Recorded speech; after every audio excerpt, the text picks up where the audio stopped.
Good morning বন্ধুরা। আজকে সকালটা হয়েছে খুব তাড়াতাড়ি 6:30টায়, কেন মেয়ে পড়তে যাবে, পড়ার থেকে স্কুলে এক্সাম আছে, স্কুলে যাবে, সেই জন্যে তাড়াতাড়ি ওঠা।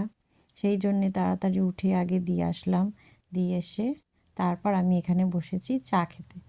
আমার আবার সকালবেলা চা না খেলে আবার ভালো লাগে না। ওই এক গ্লাস চা নিয়ে বসে পড়েছি। দেখো, এক গ্লাস চা, দুটো বিস্কুট নিয়ে বসে পড়েছি। আর কি করব, সকালবেলা একটু চা খেলে মনটা ফ্রেশ লাগে। তারপর এদিকে বিছনাটা গুছিয়ে ফেলেছি। দেখো, বিছনাটাও গোছগাছ করে সকালবেলা বিছনা এরকমভাবে চলে গেছি। তারপরে ভালো করে পরিষ্কার টরিষ্কার করে বইয়ের তাকটা, মেয়ের খুব অগোছালো ছিল, একটু করে দিলাম, বইয়ের তাকটা গুছিয়ে দিলাম। তারপর এদিকে চলে এসেছি পুজো করতে।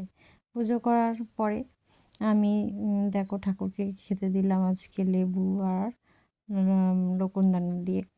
আজকে লেবু ছিল, পেয়ারা ছিল, আপেল ছিল, সব ছিল, তার মধ্যে লেবুটাই দিলাম।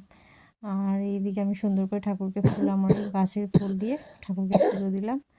আর সব ঠাকুরকে খেতে দিচ্ছি। দেখো, সুন্দর করে আমি ঠাকুর পুজো করতে খুব ভালো লাগে আমার।